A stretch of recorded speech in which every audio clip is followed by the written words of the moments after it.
You're listening to Qwerpline here on QWRP-FM. Qwerpline this week is brought to you by Shogi Yogi Pierogi Hoagie, a delicious new fusion of flavor from the Shogi Yogi. The Shogi Yogi Pierogi Hoagie goes great with a stogie.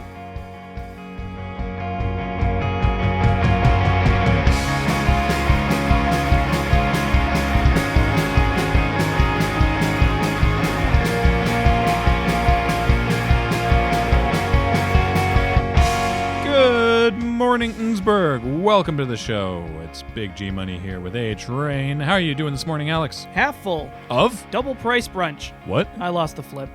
What happened to the other half? Well, I mean, it's been a couple hours. No, stop. I mean, I'm being to the bathroom. Nope. I'm glad that you're feeling well, and I hope that everyone at home is feeling well, and I'm glad to have you here today with us on Qwerpline in scenic Innsbruck. 6 of 1. Oh, there's the other shoe. Yeah, I think I've been reading these in the reverse order. Ooh, that's a point. Did you check the sorting on the spreadsheet? I did. It said error with formula. It's probably fine. There's a second page on the sheet, but someone just used it to make a pixel drawing of Murtho the Clown. Who has that kind of time? Gus? Right. Anyway, it's time for the news.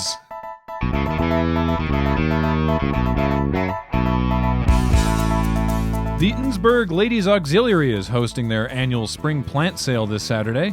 This year's theme is carnivorous plants, so come to the 10th Consolidated Church between 10 and 2 to stock up on Venus flytraps, pitcher plants, and something called the Nepalese snake vice, which according to my notes is illegal in 205 countries. If you can't make it to the sale, don't fret because the Ladies Auxiliary also has set up an order page on the dark web for your online shopping convenience. And they'll be handing out leaflets on how to install Tor. And once again, a reminder from the town hall that taxes are now precariously overdue, and you have to pay them. This year's raccoon pelt exchange rate is 5 to 1, but as we all know, that rate is going to steadily worsen as people are finally berated into paying. I got in early at 8 to 1. Suck it. Shouldn't you have paid your taxes on time anyway, because you're the aldersman? Yes, I am the aldersman. That's a good point. I forgot. Well, it's time for sports now and coverage of the Tough Brudder obstacle course. We take you live to the Chumble Duck Range, where Edith Slump is filling in for sports reporter Montgomery Cohn, who is out this week recovering from a bout of high spirits. What do you mean high spirits? You know, like... You can't make the drinking gesture on the radio. That was the point. Edith. Good morning, Edith. Hello, Graham. Once again, I take up the sacred mantle of sports reporter to bring you a report on the Tough Brudder. Also to support my nephew Rowan Slump, who's competing for the second year in a row. For those listening who haven't seen a Tough Brudder obstacle course, can you fill us in on the details? This is actually my first year at a Tough Brudder too, but from what I can see from the sidelines, it's a little bit like Lord of the Flies mixed with some sort of sports anime. There's a lot of kids out here trying their hardest, but because they're children, it's actually not that hard. Rowan, you can do it. Pull yourself out from under that barbed wire and try again. Sorry, Graham, Rowan's only 5 and he's a little discouraged by the first obstacle on the course. Which is? 4 spools of concertina wire. That sounds very tough. Could you explain what the rest of the course looks like, Edith? Allow me to read from the official pamphlet here they handed out.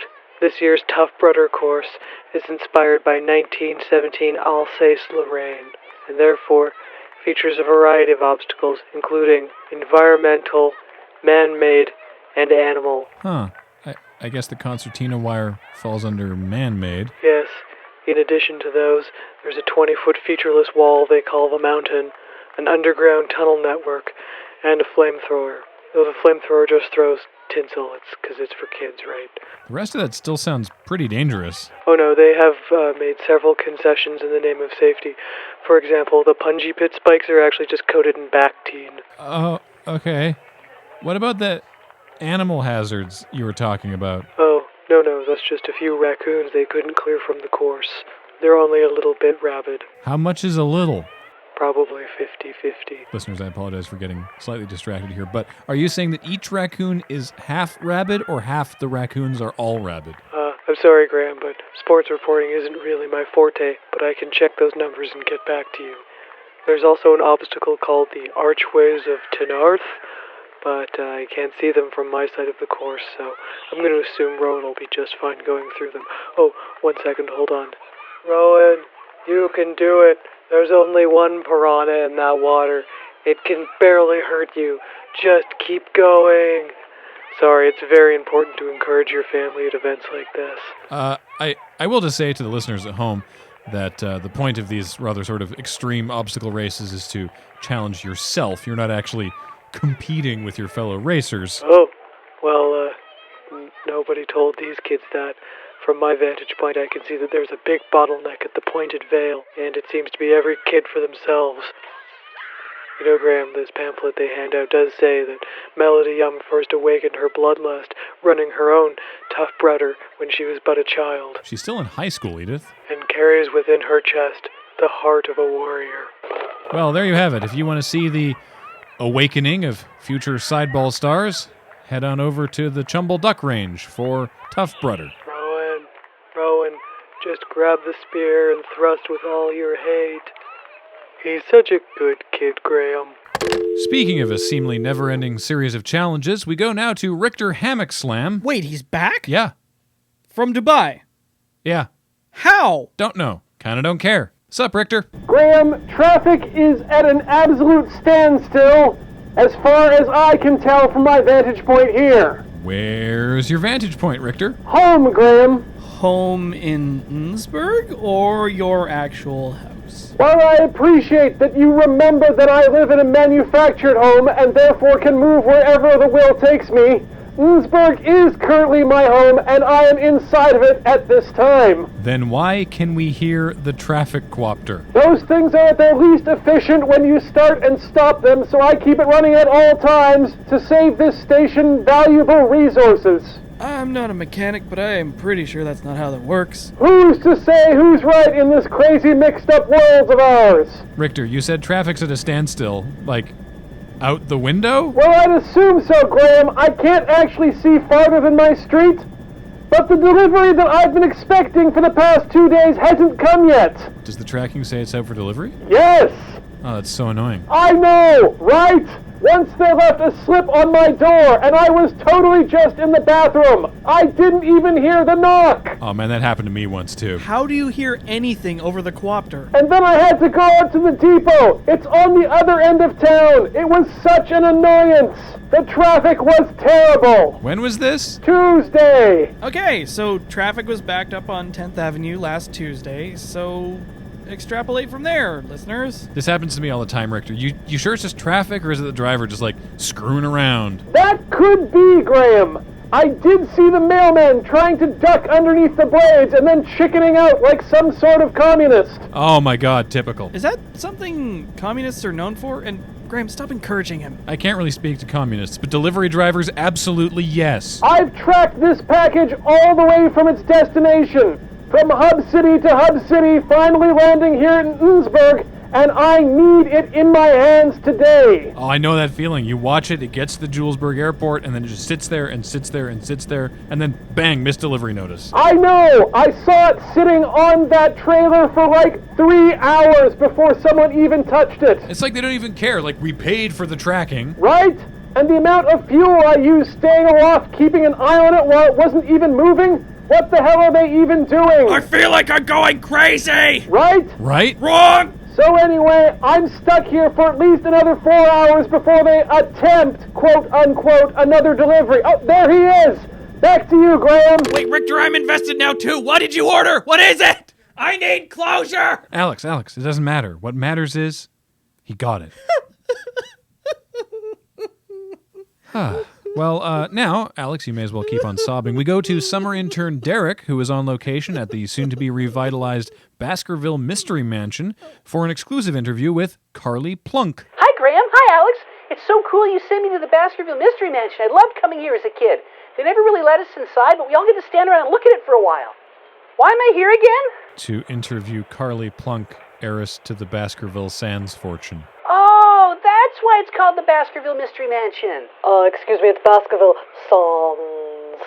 Oh, that kind of ruins the mystery. Yes, and it's not really a Mystery Mansion, although I understand why you quaint locals call it that. It's actually just a manse that was in my family that fell into disrepair. My aunt was quite insane, you know. She introduced breeding raccoons to Innsbruck. Oh, well, when we were growing up, we always called it the Mystery Mansion. Everybody did. Yes, it's because all the doors were locked, and those two transient fellows did disappear inside. There were 7 doors. I tried them all. Aren't you special? But soon the doors of this manse will reopen as a beautiful day spa and luxury hotel. We're renovating the entire property, top to bottom. But I thought this was your house. Aren't you going to live here? No, I'm not leaving Julesburg. It's gross here. But, you know, as an heiress to the Baskerville Sans fortune, the font that my grandfather created, I am very bored and I have a lot of money. So my husband Tiffin and I are redoing the house as a project. Tiffin's kind of a funny name for a boy. Yeah, that's right. That's what people say. They think I'm common. But then I just smash their teeth in. That's why they call me Tiffin. Oh, Tiffin, you delight! He was my polo instructor. Tiffin, why don't you go ready yourself in the bed, sweet? Ta-da! Yeah, I'll just go find the rubber johnnies and get my tackle out. You guys talk funny. Are you starting? No, I'm only halfway through. Ta-ta, Tiffin! Now back to me. So what we're doing is we're gutting the entire wretched property and then turning it into a beautiful new spa and 5-star hotel with a 4 Michelin-starred restaurant, chef from Germany. We're going to put new wallpaper in, backfill the sinkhole in the upper lower lawn, pull the bodies out of the basement, a full fumigation, new fixtures, the whole 9 yards. But if you turn this beloved piece of my childhood into a day spa, Innsbruck will lose something important to its heritage. They'll lose all the mystery, all the fun. I don't care. I don't care. I'm rich and I'm bored. Well, I guess that's fair. I mean, it's your property and you have a lot of money, which means you're probably right. How terribly droll. I'm not used to people rolling over and acquiescing to my needs so easily. Well, except for Tiffin. What's your name again, muscular boy? Derek, run. No, Alex, I can't run away. It's my duty as a reporter to ask the hard-hitting questions. And I'm going to ask you, Carly Plunk, the hard-hitting questions. First question, what kind of menu will you have at your Michelin restaurant? And how will people eat the tires? Oh, what? Question the second, if this is a day spa, why is there a hotel? Why does anyone need to stay overnight? What? Question C, what's a rubber Johnny? Does it have something to do with fishing? Because he mentioned tackle. How old are you again? I'm asking the questions here. Well, then this interview is over. I'm sorry, I'm rich. I'm not used to being held accountable for my actions. Tiffin, come! What, already? Well, there you have it, Graham and Alex. Some suspicious fishing activity going on at the Baskerville Mystery Mansion, and I need to get to the bottom of this murky lake. Back to you. I feel like he narrowly avoided something there, but I'm not entirely sure what. I think they call it a posh knobbing. I think Edith brought us a dozen posh knobbings from the Norwegian bakery. They're in the break room. Oh, those are the cream-filled ones? Yeah. Be right back, Graham. Well, that's fine. That takes us almost up to the break. When we come back, the Innsbruck High Theater program is ready to wrap up the school year with their musical adaptation of the 1987 action-adventure comedy Ishtar. Well, that's why there was a run on Sand last week. Indeed, and thanks to the success of last month's bake sale, Eunice Van Fleet won't have to wear that inflatable T-Rex suit to play the camel. Shame. Yeah, I thought so too, but it's the director's vision. What can you do? And also, tryouts for Little League Sideball will be held this week at the Raster Heights Sideball Oval. All positions are being filled, including team medic, orthodontist, pad fumigator, and orthopedic surgeon. What do you think they're going to put in second turnstile this year? Judging from the turnout at Tough Brudder, they might be able to use actual children this year. That's hardcore. I know, right? Stick around, everyone. More Qwerpline after this. You're listening to Qwerpline here on QWRP-FM. Thanks again to our sponsor, Shogi Yogi Pierogi Hoagie. A bunch of hoagies stuffed in a sideways bun and you eat it with your face. The Shogi Yogi Pierogi Hoagie, available in beef, veal, and dogi.